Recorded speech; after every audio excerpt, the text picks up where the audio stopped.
Welcome, everyone, to the Other Side podcast. I am your host, Anita Hartog. Here we talk about trials, triumphs, and everything in between because that's where we believe the magic lies, in the in between.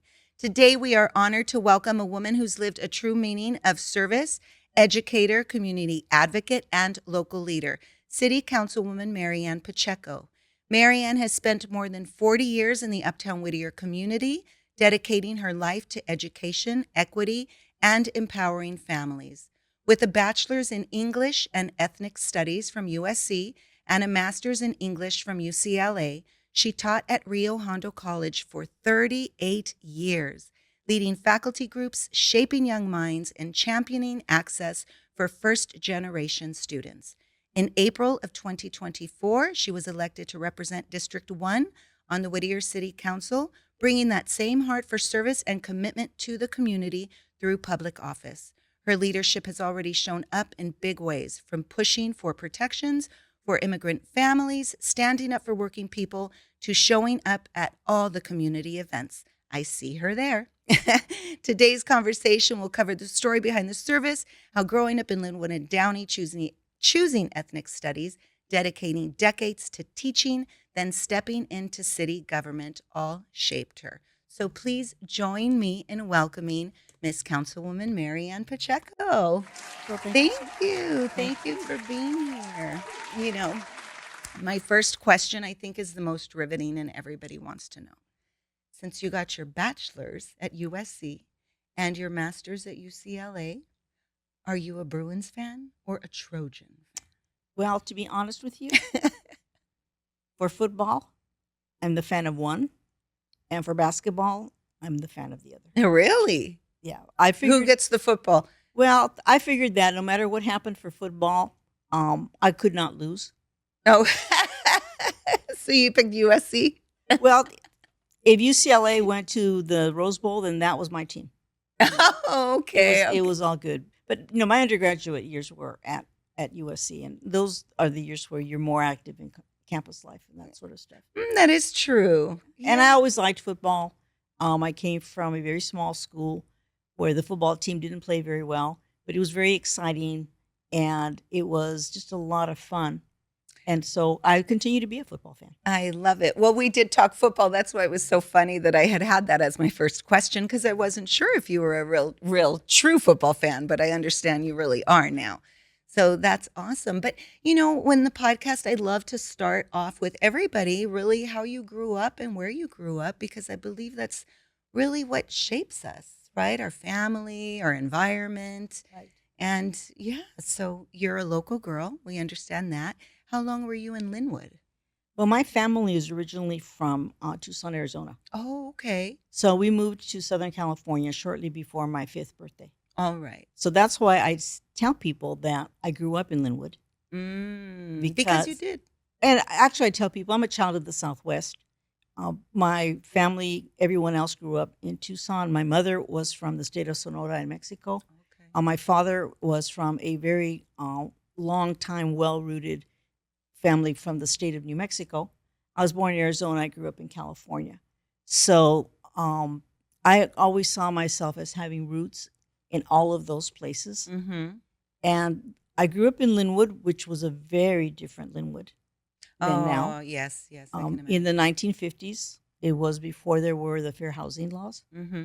And my family actually was able to get a home in the part of Linwood that was not where Mexicans were allowed to buy.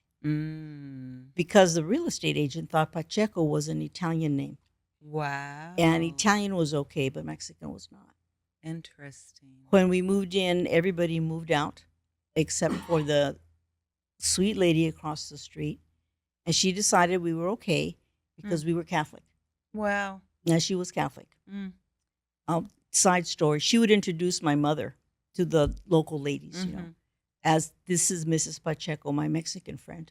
And my mother would always say, Mrs. Wilbur is mistaken. I am Mexican, but I am not her friend. Oh, really? And then the worst thing Mrs. Wilbur could say was, oh, you naughty girl. So one day she said, why do you keep saying that? And she said, well, you have no control over my being Mexican. That is who I am. I was born in Mexico. That is my identity. I am a citizen of the United States, but you can't change the fact that I'm Mexican. Mm-hmm. But I can control whether or not I'm your friend. Mm. So you either introduce me as your friend, or I will continue to tell them that I'm not your friend, because apparently being Mexican is more important. Hmm. So I learned a lot about who I am from my mom. Mm-hmm. A lot. She's very strong. She's very strong. Was And she light complected like you? yes, and my family is very much typically Mexican. My oldest sister was very, very dark, Okay. and we are all sizes, shapes, colors, everything. My mother had 9 children. Oh. So among all of those, I used to tease her because I'm the youngest, that she didn't pace herself. And by the time I came along, she had run out of color. Oh. And my sister and I, my oldest sister and I, we used to laugh about the fact that she was very dark and that I was very white. We would compare arms. Yes. So how do you tan? I don't. You don't? No, I don't. Yeah, I might get a little bit of scattered, what looks like freckling, Yeah. but no, I don't tan. My son's very light complected, but he does tan. He gets the most beautiful golden tan. That's Oh why I yeah, asked. yeah, it would have been so nice. It's really hard growing up in Southern California near the beach Oh, and not being able to get tanned. I can imagine. Yes, because know. that's everybody did. I mean, they'd baby oil up and just Oh my God, yeah. lay there. And that just wasn't going to happen with me. If I went out in the sun, I was going to get burned. Yeah. So then you ended up in Downey at what age? I ended up at Downey. That's where I went to high school. Okay. My family still lived in Linwood. I went to a Catholic high school, my little high school that doesn't exist anymore. It's called Pius X. And it was really nice because it drew the students from all over the southern part of Los Angeles County. That is nice. So I got to know really the South Bay because I had friends in Downey, in Lakewood, in Long Beach, Southgate. We lived right off of Long Beach Boulevard, and there was a bus that ran from Huntington Park all the way down to Long Beach, where the old amusement park, the Pike, was. Oh. And that was like our artery. Fun. Going, really fun. Yeah. Because, I think that's a lot of the problem. A lot of kids, before social media, but you only knew what was in your city. Mm-hmm. Because if you didn't drive or your friends didn't drive, you really weren't going anywhere unless you were jumping on the bus and So maybe going to the beach. we could take the bus. And then when I started high school, there were enough kids that had cars. Yeah. And not that I was out a lot with them because I was really concentrating on my studies, but it was nice to meet other kids from other areas. And how was your home life? Your parents were married? Or are they still alive? No, my parents have passed away. And were they married for a very long time? They were together for about 42 years.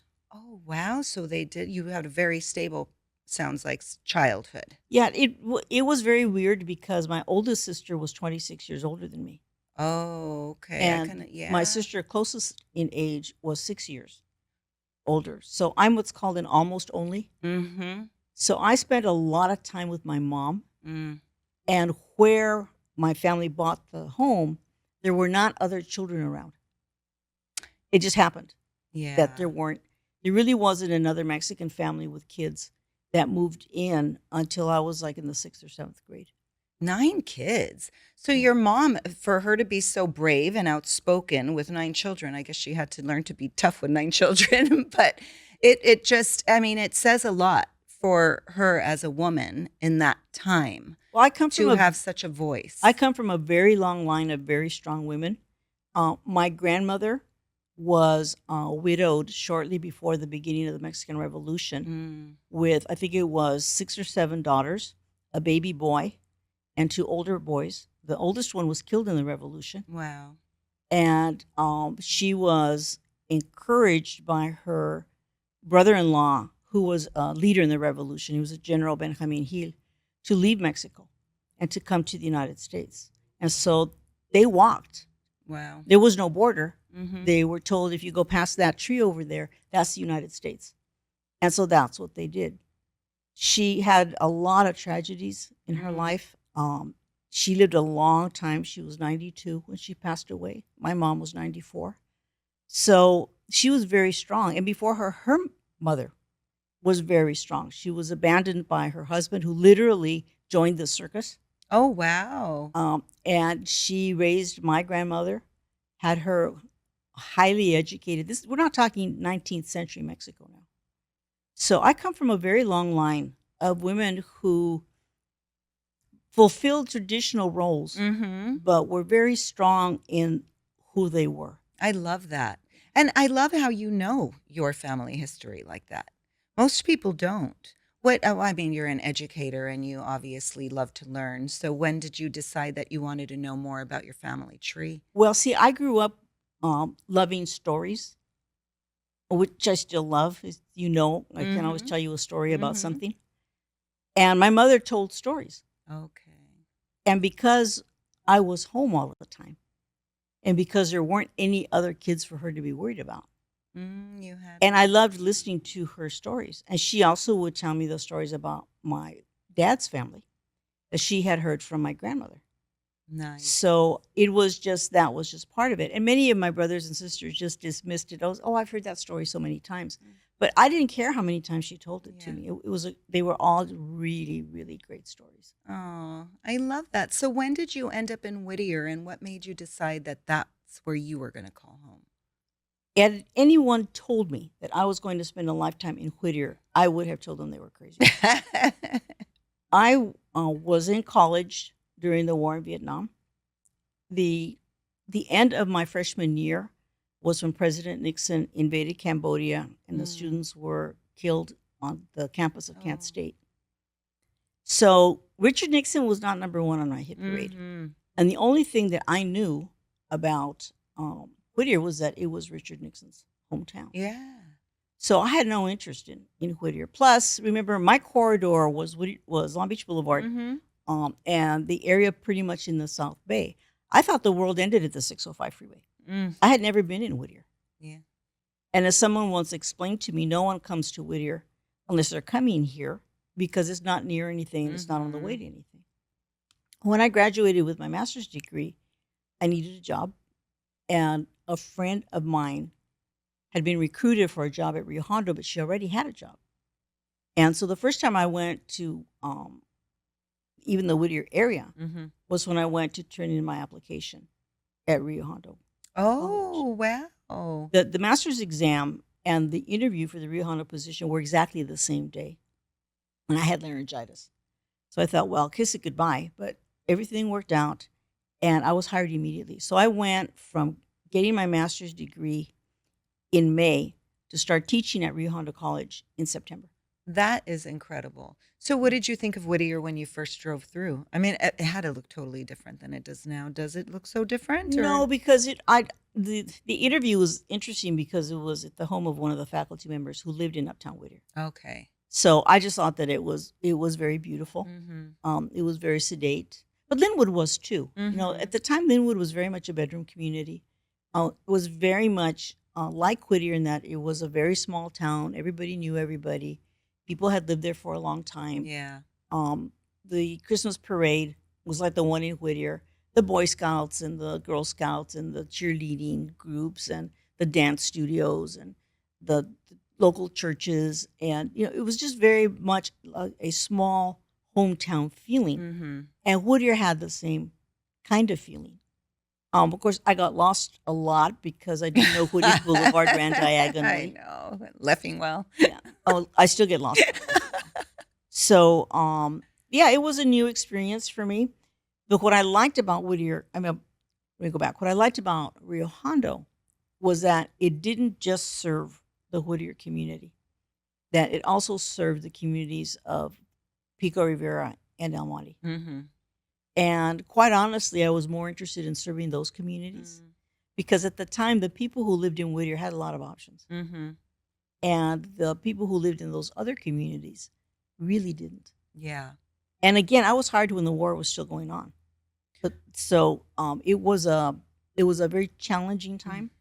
But Rio Hondo was a great place. It was fairly new. I think it was only a little over 10 years old. The faculty was very young, very enthusiastic. Nice. I was the youngest member of the faculty because I was a whopping 24. Oh, what a fun time. So it was a really good time. And as I got to know the faculty, and many of them lived in Whittier, Mm-hmm. and as I got to know my students from all of the surrounding communities, I really had not intended to stay at Rio Hondo for very long. In fact, I was in a doctoral program. Oh, okay. But two things happened. One was I fell in love with my students.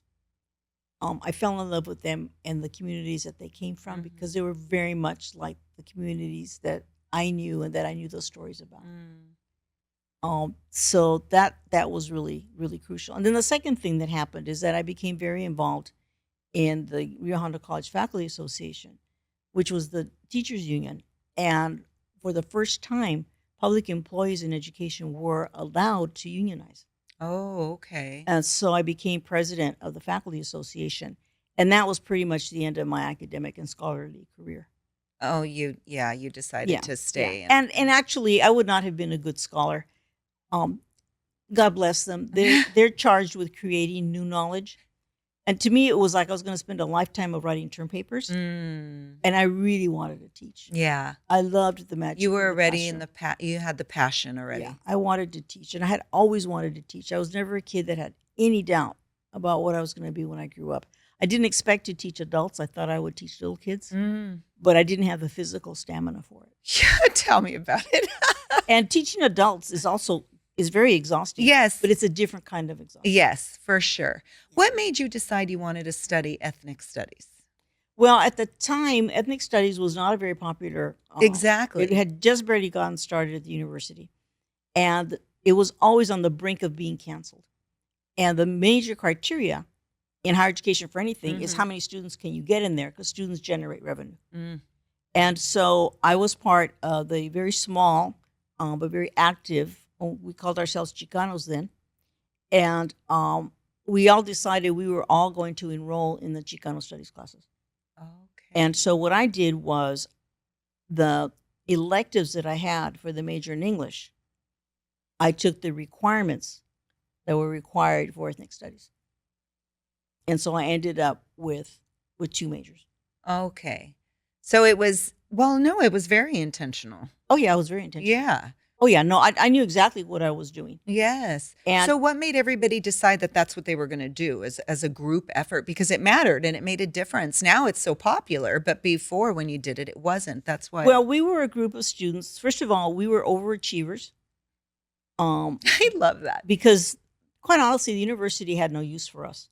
But all of us came with money. See, we all had financial aid. And we all had considerable amounts of financial aid. And the magic with financial aid is once you get some, the university can get more. We figured that out. And we were, again, it was a generation that was very interested in change. I mean, we had grown up watching Dr. King. Yeah. And we'd grown up, the Chicano moratorium was at the end of my my freshman year. And we were very obviously not a part of the university. And so we wanted to change that. We were very active. I became the chair of MECHA, the student organization. We eventually were able to put together a program. We sort of took over a building. Good. Not exactly. We took over Yeah. the elevator. We were because there weren't enough of us. It was, Yeah. if you put all of us together in one room, you might have gotten 40 kids. But isn't it beautiful? That just goes to show that you don't need a big group to make change. Oh, no, you can conquer the world with 5 people. Yes. I think Margaret Mead said something like that. I don't remember if she said 5 or 3. It doesn't take a lot of people, but people who are totally dedicated to it. And in the end, after that, after we took over the building, there was a program set up called the Centro Chicano, and it lasted for 50 years. Wow. It was only within the last couple of years that it was folded into an ongoing campus. Okay. So it's department. continued. It just So it's continued. evolved. It just evolved, and it lost the name. But it was there for 50 years, and we were Incredible. just a group of students that wanted the university to respond to who we were. And if that meant that we saved Chicano studies by taking classes, and that's what we did. If it meant we took over the elevator, then that's what we did. We started a folklorico. We got money from the student body to do lunches. So we would make lunch. It was great because we got to eat too. Yeah. And just it was part of that group that wanted to make some changes. Yes. Wanted to say, hey, hello, we're here, and we're valuable. It's really wild that you were in such a transitional time in life in college, and now you find yourself in office, and we're in such a pretty similar transitional time. So how do you find yourself now with what you know from before navigating now? I tell everyone that I just think God has a sense of humor. I actually was very sick in my early 20s Mm. and really wasn't sure that I would make it to be 30. Wow. And now in a couple of weeks, I'm going to be 75. Nice. So a lot of stuff, it happened. Mm-hmm. And it wasn't that I was necessarily being strategic. Mm-hmm. I've learned a lot of things about a lot of things that I never wanted to learn about Yeah. because I was there. When I was president of the Faculty Association, and we had a one-day strike when I was president, one of my friends, another faculty member, said, "Why are you doing all of this?" And I said, "I have a very low tolerance for injustice. Mm. And I can't stand by and not do or say something. Right. And I keep getting elected things, often much to my surprise. And Which says a lot about your character. I mean, you're not setting out to go take it. People want you there. So. yeah, I wanted to be an English teacher. Mhm. My rallying cry was "Sentence fragments of the world unite." Yes. I really did not intend to do anything more than change the world by being a good teacher. Mm. But because I do have leadership Mm-hmm. skills, and because I'm a really good speaker, Mm. I found that I was constantly being asked to do things. And I really couldn't say no. Although I did say no to the city council. Mm. I was asked 5 times if I would run. Oh, And wow. each time I said no. It wasn't the right time for me. Mm-hmm. And the one who does have the plan, God had other things for me to do. And then when the time was a time that I should say yes, Wow. that's when I said yes. And look at now it's this time when you're most needed because you have an understanding and an empathy that a lot of others may not. So with all of the things that are happening in the city and this we do talk about mental health here. You have, education and the city council meetings and you're trying to make everybody happy and take care of yourself at the same time. How does Marianne not hold all of the tension in her body? What do you do to Well, I'm not decompress? gonna tell you I don't. Okay, because I do. Mm. But I have to tell you a story. Mm-hmm. My mother had Alzheimer's. As I told you, she died when she was 94. Mm-hmm. I would say the last 5 years of her life were terrible. Mm. I never wish that horrible disease on anyone. My grandfather had it, so I understand. But at the same time, I learned so much about me. Mm. I learned so much about my faith journey that having survived that, and I have all kinds of really horror stories about what happened to me. At one point, I was down to $5 in my checking account, and I was running into problems with the IRS, and my wages were being garnished, and my mother was dying. Wow, Mary. So, having survived that, and really having learned that I am not in charge, that I have to do what I can do, but ultimately I am not in charge. Mm-hmm. And the second point was that everything works to the good. Mm-hmm. It may not be what I want. It may not be what I preferred. At the time, it may be. My favorite prayer is, "Why are you doing this, God? What were you thinking?" Yeah. But always, in the end, it was a good thing. Mm-hmm. And so I really hold on to that. So since my mother died, I've had breast cancer. I've had other challenges, and I have never thought that I was being brave. I just thought, well, I'm not in charge, and everything is going to turn out okay. Everything works out the way it's supposed to in the long run. It does, but it doesn't feel like it when you're in the Well, middle of it. I told you my favorite prayer Yeah. is, what were you thinking? What is wrong with you? And I will be honest with you, with the immigration raids in Whittier, that was my prayer a lot. It was horrible. It was painful. I've always missed ICE. Like, they've just left when I show up. I went to the car wash, where I've had my car washed for years, know those people. Their kids went to Rio Hondo College, and it was all closed up. I just stopped the car, and I just sat in the car, and I cried, and I screamed. I just screamed and screamed and screamed. And then I went over to Ralph's and bought some flowers and brought them. And it happened that the owner was there. So I gave him the flowers and we talked. But it was excruciatingly painful. It was painful in my soul. It was painful literally in my heart. Yeah. So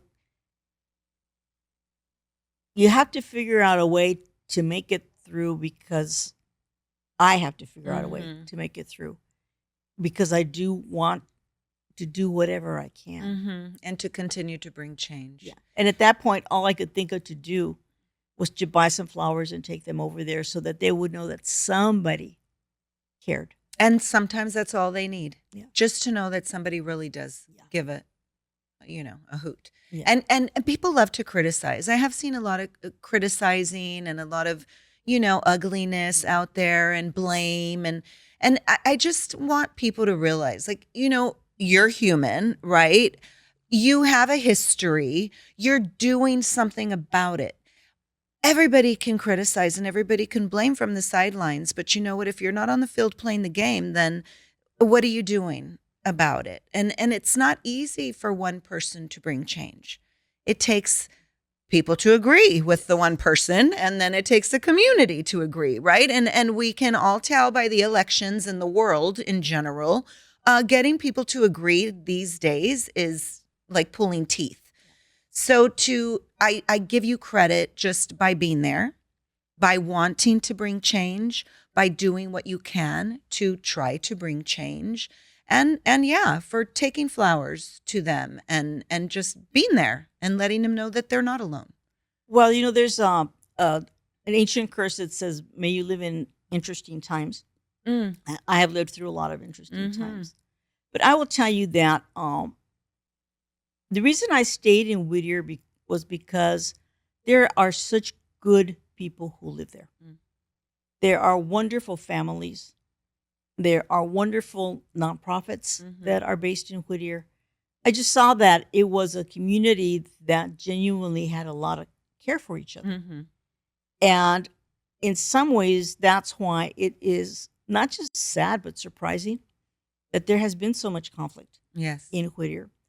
And I also think that there are some people who thrive on conflict. I'm not afraid of conflict. I told you I took over a building, I led a strike. Yeah. I'm not afraid of conflict. Right. But I'm not going to go out and foster it for no end other than to enjoy the fact that I have fostered the conflict. My nature is to look for solutions, build bridges until it's very clear that the other person doesn't want to. But it takes a lot to convince me. I'm going to continue to keep trying. Right now, there are so many things that are not in my control. That's where going back to that experience is important. They're just not in my control. I have no control over the federal government. Sometimes I wish I did. Yeah. But I don't. I just don't. I only have control over where I am right now. Yep. The city of Whittier has always had an undercurrent of change is not comfortable. And the city of Whittier that I came to when I was hired in 1975 and 50 years later now, it's not the same city. And for many people, any kind of change is uncomfortable. It's natural to be unnerved by change. Yes. But it's not the change that matters. It's the reaction to the change that matters.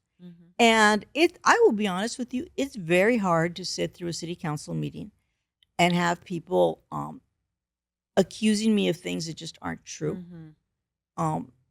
Saying things about me as a person that just aren't true. Right. I mean, and I can't do anything. Yeah. The law says that all I can do is listen. I take notes. So if there's something that I think does genuinely need to be addressed, I can take it up with the staff and with my colleagues. There have been a number of votes where I'm the only one who votes one way. One of the actions I was hoping to get, not terribly optimistically, but still hoping, I couldn't get a second for. So it never even came to the council.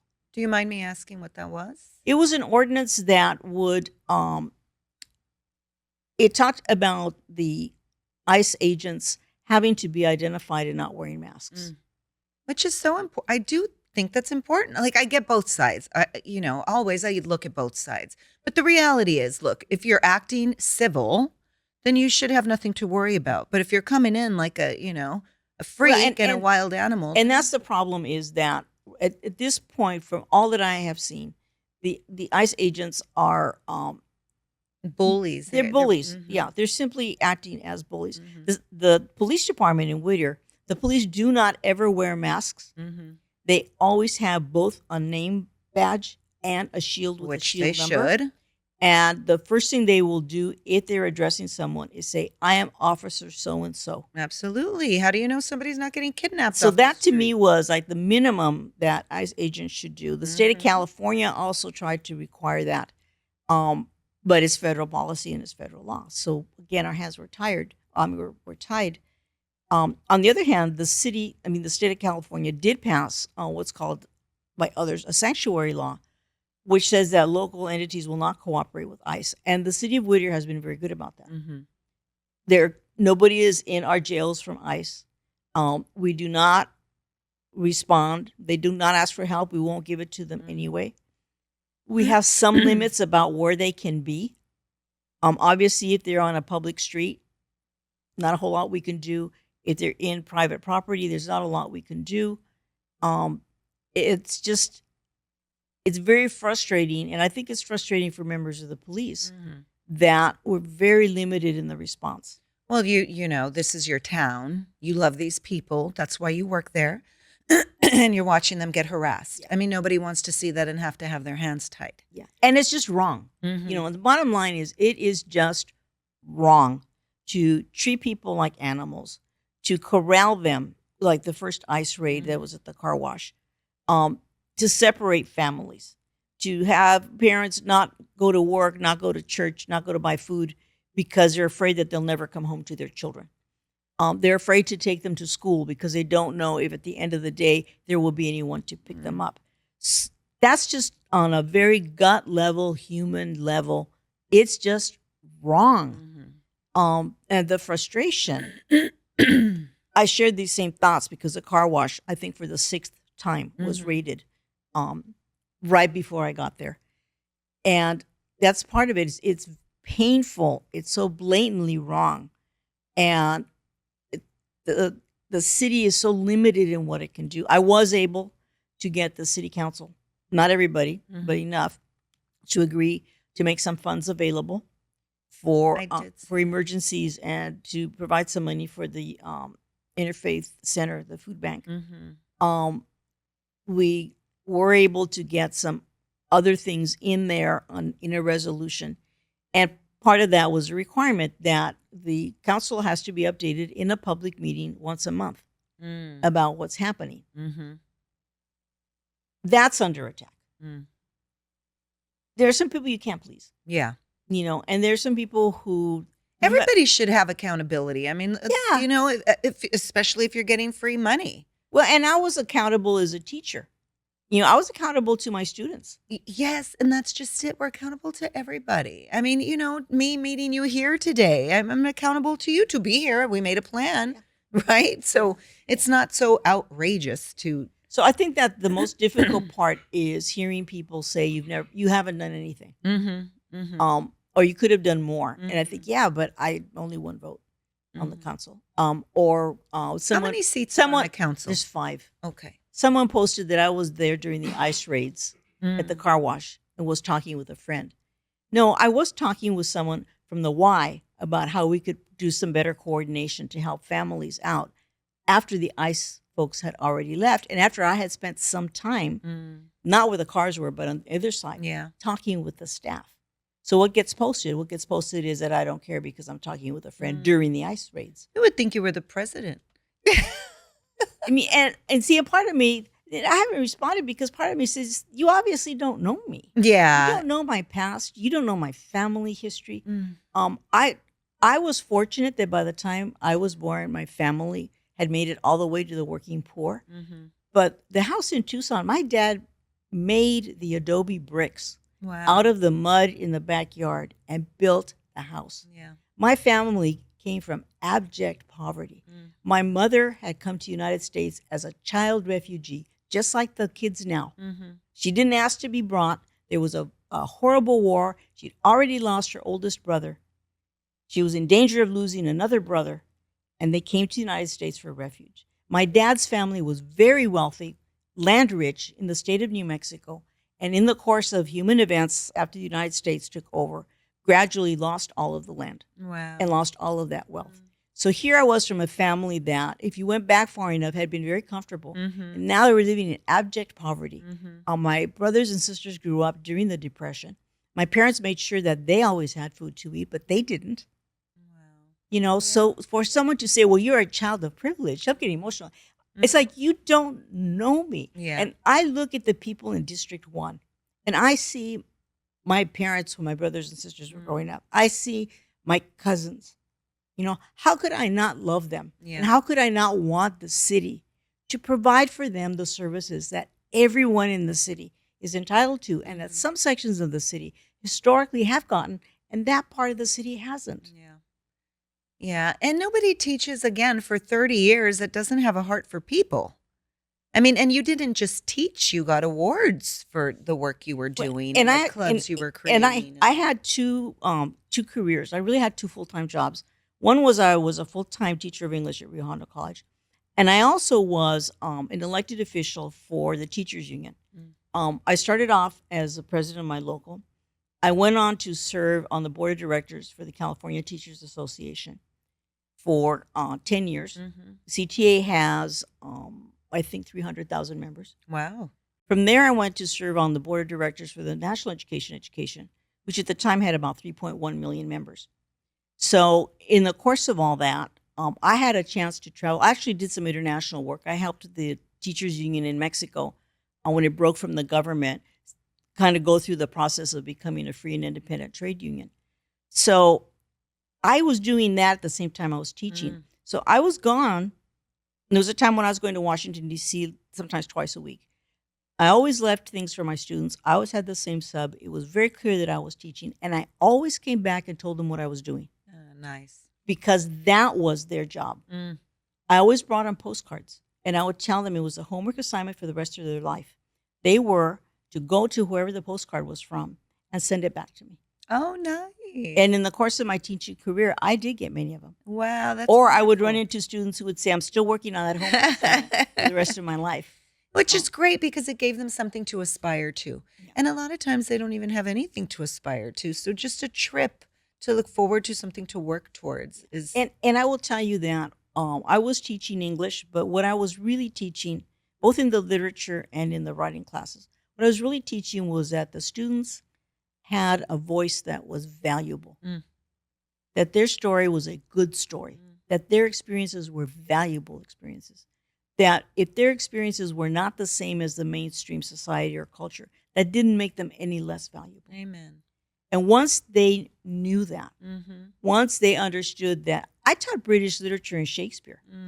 Once they understood that they had a claim on that it was a part of their patrimonio, it was part of their heritage as people who were part of the English-speaking world, probably also part of the Spanish-speaking world, but they were part of the English-speaking world. That was theirs. That belonged to them.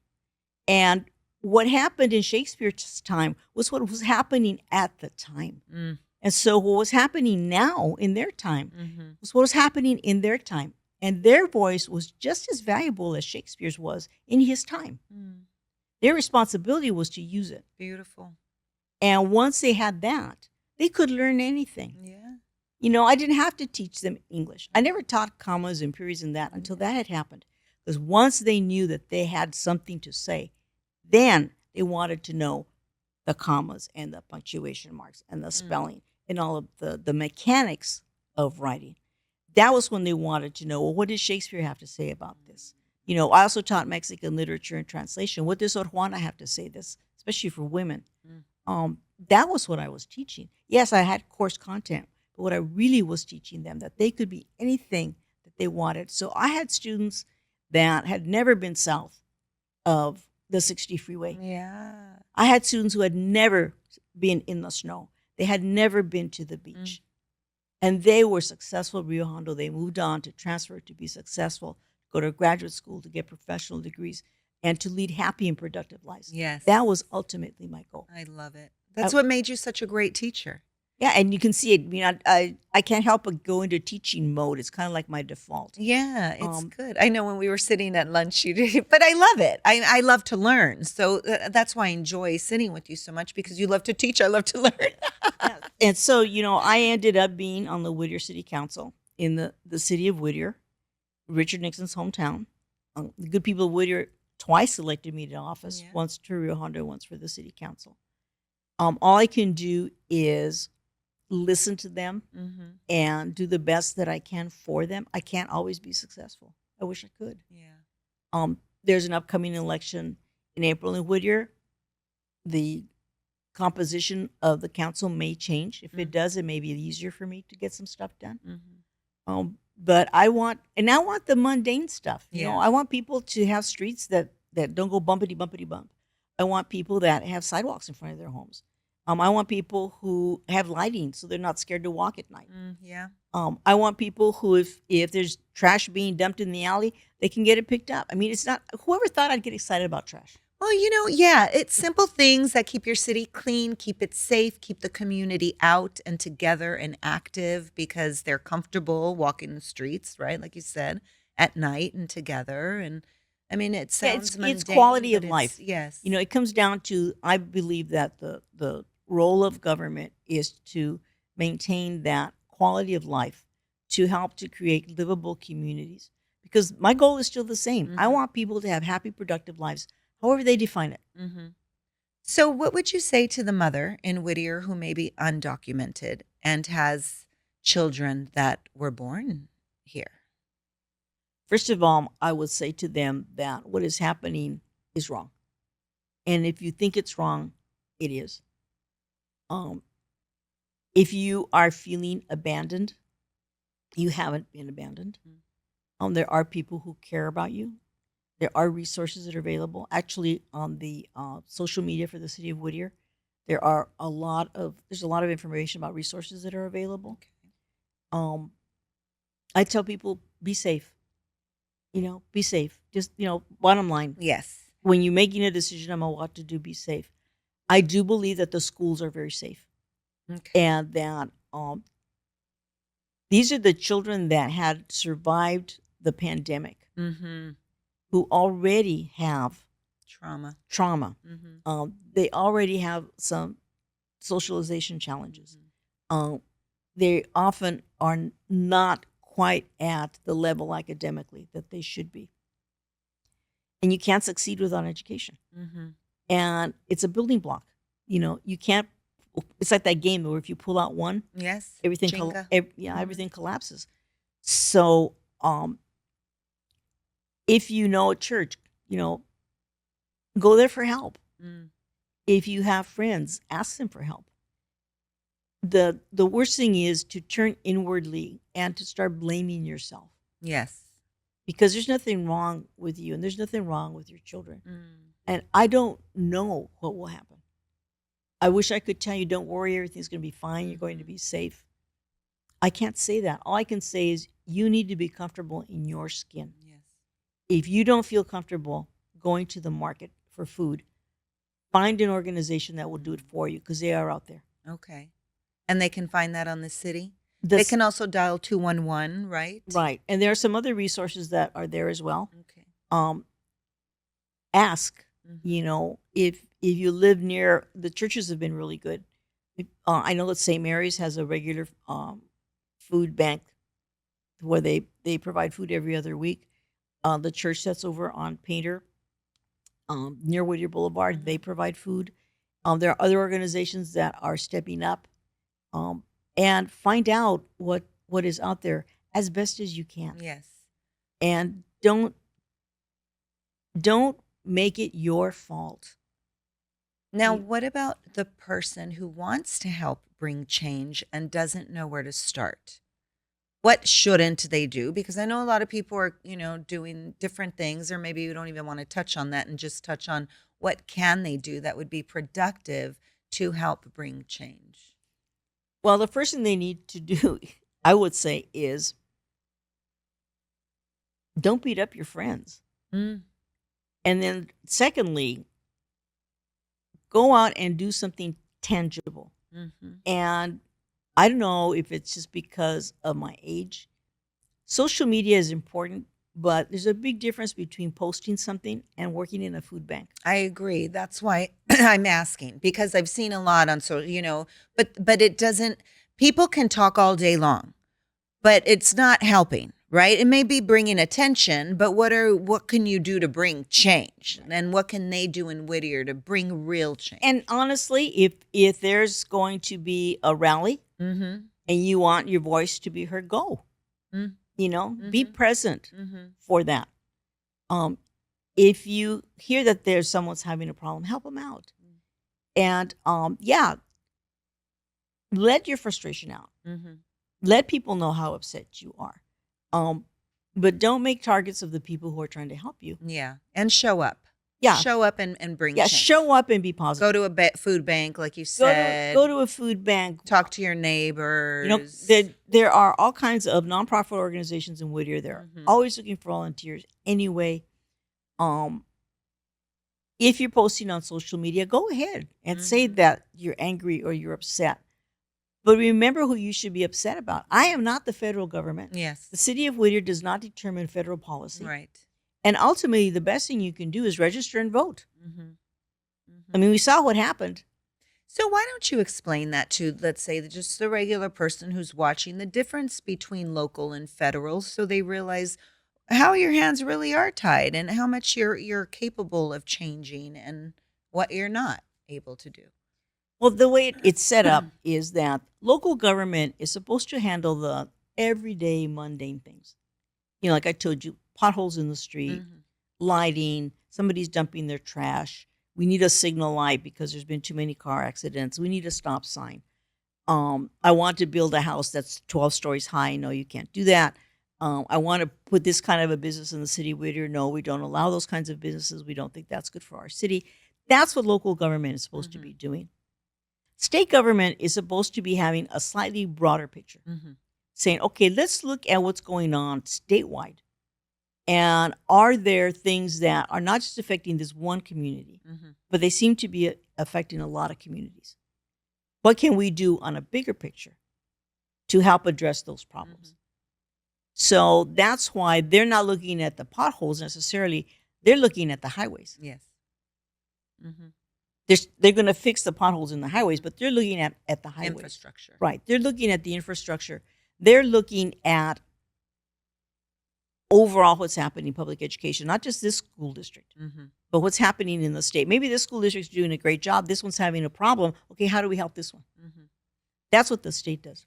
The federal government then has the really big picture, kind of the same thing. Okay, what's happening in the states? And it's supposed to be not how can we dump stuff on the states, but how can we help them? Because the purpose is always the first three words of the preamble of the Constitution, we the people.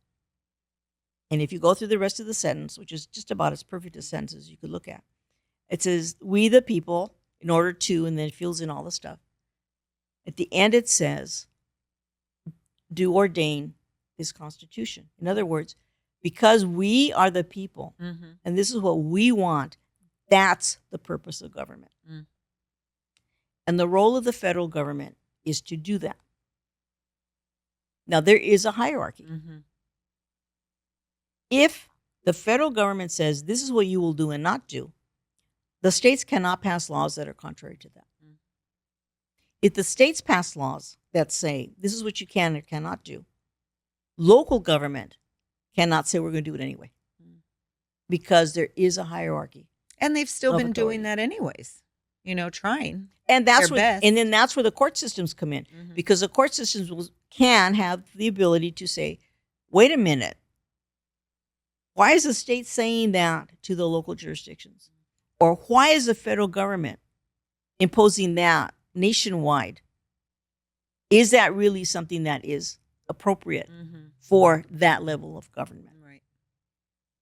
And so that's why the courts are very, very important.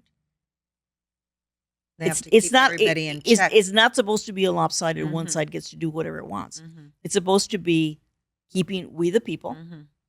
everybody. It doesn't say we the people except Right. if you don't have papers, if you don't meet a threshold for personal income, if you aren't heterosexual, Mm. if you happen to speak a language as your first language other than English. By the way, Spanish was my first language. If you live in the wrong part of town, if blah blah Mhm. blah, all these Mhm. exceptions. It doesn't Mhm. say that. It simply says we the people. It does say we the people of the United States. Mhm.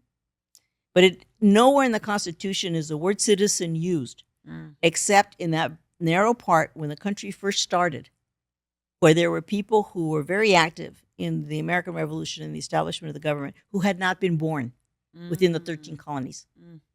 And so they had to establish that they were citizens. In the rest of the Constitution, the word that is used, and it's a very deliberate choice, is the word person. Mm. So it defines who we the Mhm. people are. Mhm. We the people are persons of Female, male. whatever, Yeah. wherever you come from, wherever your parents came from, whatever you aspire to, you are part of we The the people people. because you are The a people. A person. person. Mhm. You are a person. So if someone now, because obviously you don't have control, right? They want to see change. Who do they contact? Well, Well, how do they contact? Do they email? Do they call? Who do they well, call? they can still contact me in the Mhm. city of Whittier. I will do whatever I can. It may simply be that I contact someone on their behalf, Mhm. or I make a resource available to them because that's all that I can do. Um, you have to get involved, Yeah. and often people say, "Well, I don't want to get involved in politics." Well, everything is politics. I have to be completely honest with you. And I think I told you at lunch, I don't like politics. But I don't either. yeah. But I realized because I want to make change, and it is in the schools, right? The teens, the young adults, it's where I have to know what's going on in politics. I have to stay in tune and up to date and involved. Yeah. Well, it's kind of like a boxing match. You know, I suppose there's some people who like getting into a ring to get beat up. Yes. Um, I I don't understand that. Yes. I have gotten into the ring and gotten beaten up. Mm. But it was because there was another purpose to it. Mhm. And I will tell you that I've been involved in politics on all levels um, for 50 years. Mhm.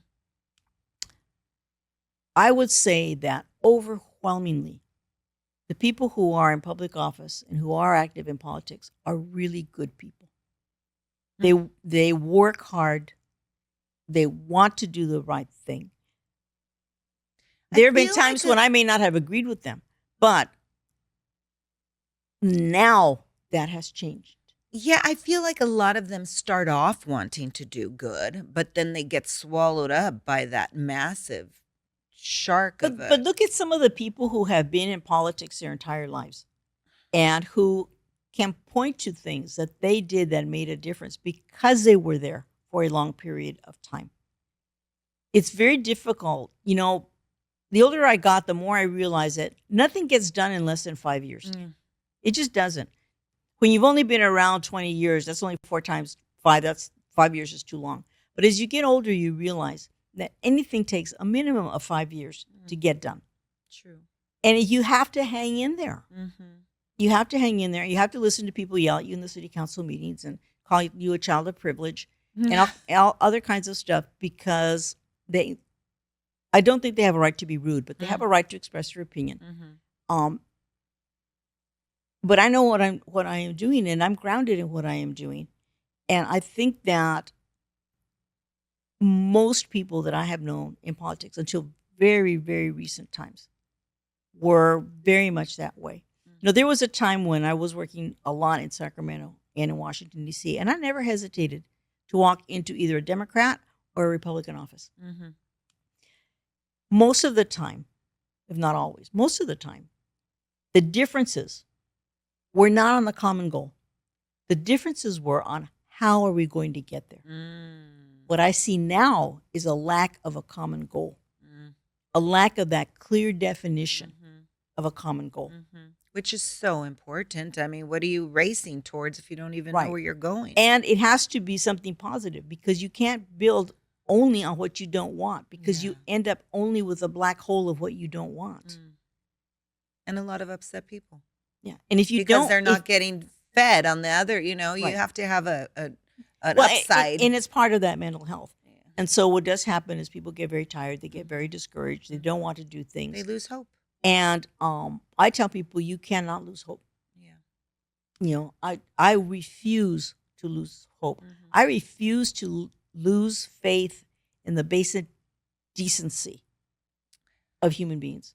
Yeah, and I've been that's told just I'm it. naive and that I'm Mm. idealistic. And you know what? If I am, that's okay. I was like that in my 20s. We need people like us And because I don't want to change that. I don't want to become cynical in my old age. no. I don't want to become someone who says, you go ahead and do it. My goal for retirement was I was going to play with the dog. Mm. I was going to erase the evidence of plant abuse. I was going to take naps. And I was going to have a really nice, clean house. Yeah. Okay. Yeah. I have a dog walker who comes in 3 days a week to take care of the dogs. I watered the plants this morning and apologized yet again. I rarely manage to take a nap in the afternoon. But you're bringing change. But I'm doing what I think God wants for you, I think. God wants me to do, because I shouldn't be doing this, Yeah. But obviously you should be because you are. and obviously that's part of a plan that I am not in charge of. Yes. So if you wanted to leave the audience with any last words for the podcast, what would that be? Anybody, anywhere, any person, age group. This is your moment. I have to get a drink of water. Okay. Been talking a lot. Yes. Hold on. It's okay. I think I would repeat what I just said. Mm-hmm. Don't let anyone steal hope from you. Mm. Hope belongs to you. Yes, I agree. Don't ever give up hope. Yeah. And don't ever succumb to the dark side. Because there is always another side. There is a dark side. I'm not Pollyanna. Mm-hmm. But I do believe that in the end, the light always wins. Here. I love it. Well, you heard it straight from, I kind of have a froggy throat today too. From Marianne. Is that Marianne? Never give up hope, you guys, because the light always wins. I agree. I believe the light always wins too. It may seem like it's far out there, but it comes. And that's where Maybe not comes. today, not tomorrow, but it will. Yes. It will. Yes. The light at the end of the tunnel is true. And you'll get to the other side. Thanks for joining us for another wonderful episode of The Other Side, and we'll see you next time. Bye.